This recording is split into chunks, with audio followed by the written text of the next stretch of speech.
Kanji house पड़ावासी मौलिक सुविधार वंचित जुआर मुई रुद्र आपण मानके न्यूज 26 को स्वागत। नुआपड़ा जिला खरियार विज्ञापित अंचल मुख्य द्वार देश में अवस्थित कांजी हाउस पड़ा यही पड़ावासी तांको मौलिक सुविधार वंचित एक पड़ार एक अंगनवाड़ी केन्द्र अच्छी हेले स्थायी घर नहीं अस्थायी घरे चलुची अंगनवाड़ी केन्द्र पड़ार एक घर मध्य एक इलेक्ट्रिक खुंट अच्छी हेले प्रशासन को बारंबार लिखित अभियोग कले से खुंट को से स्थानांतरित करूना कि कर्णपात करूना केतेबेले यही खुंटरू सर्ट सर्किट होई घर मध्य जली जाउछि लोकंक घर ऊपर दे इलेक्ट्रिक तार जाउथिबारु ताहा मध्य घुंचा जाउ नाही।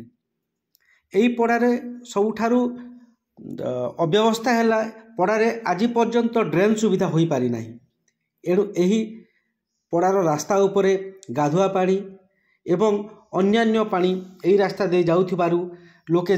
नाही नथिबार सम्मुखीन होउछंती पड़ावासी। तेणु खरियार एनएससी अधिकारी यही पड़ा प्रति दृष्टि दे यार समाधान करने को पड़ावासी अनुरोध करछंती। आसंतु पड़ावासी कौन कहउछंती ताकोठार सीधा प्रतिक्रिया नेबा।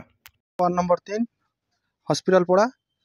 मो बारंबार ये खंबा जेहेतु ये खंबा ये कंदी घर भितर अच्छे तार उपरे आमर घर तार माने भी जाइए बारंबार एनएससी प्रशासन के मुझे जड़े करी रिक्वेस्ट भी कली एनएससी चेयरमैन आसिक देखिक गले फिर भी ये एक्शन नहीं नबार आसिक खाली 3 थर 4 थर आसिक खंबा नापिक जाऊन फिर भी खंबा नहीं दबार आउ काली काना ये कंदीर उपरे काना असुविधा हेबा बोले तार दायी एनएससी हेबा आउ तार दायी एसडीओ खरियार हेबा। देखुन सर ये खंबार लगी बहुत प्रॉब्लम होचे इन गोटे खंबा ती हजारे लोकर लाइन जाइए तार उपरे घर उपरे तार माने जाइए आउ ए खंबार घुचाबार जरूरी अच्छे आर तार जेन अच्छे खंबा जेते बेले सर्किट होचे आमर कंदी घर पूरा जली जुते मझे भी एंता ही आम मैंने पानी देकिना लिभेलु एनएससी चेयरमैन के जनईलु एनएससी चेयरमैन आसिक देखिक जाइए आउ कहीकिना भी जाइछन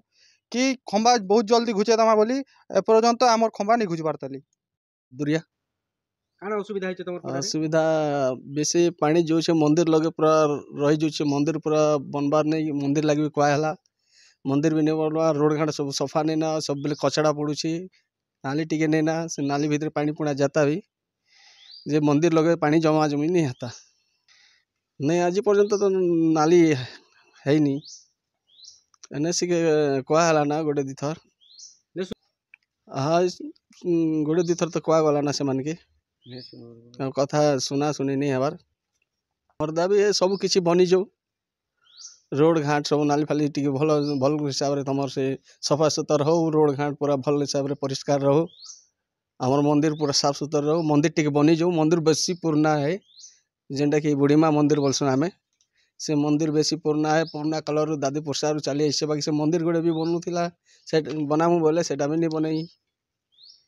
अच्छी इटा घर बने नहीं पारुछि केतेक असुविधा ही जाउछि घरे घरे अच्छे आम सालाद दी नहीं पारुछु पिला छुआ के डर बेले हेतिर दैत केन हबा सरकार हबा कि ऑफिसर मैंने हेबे आम केते थोड़ा ना सिके जाई करी कहनु ना सब मैंने तुम करी दउछ नहीं कहबा दरखास्त भी दी देखनु ना काले भी मुई नहीं करी दी दै छे चेयरमैन काना करमु जेता से एनएससी वाले हेबे से कलेक्टर दायित्व हबा ऑफिसर जेते अच्छे सब दायित्व हेबे।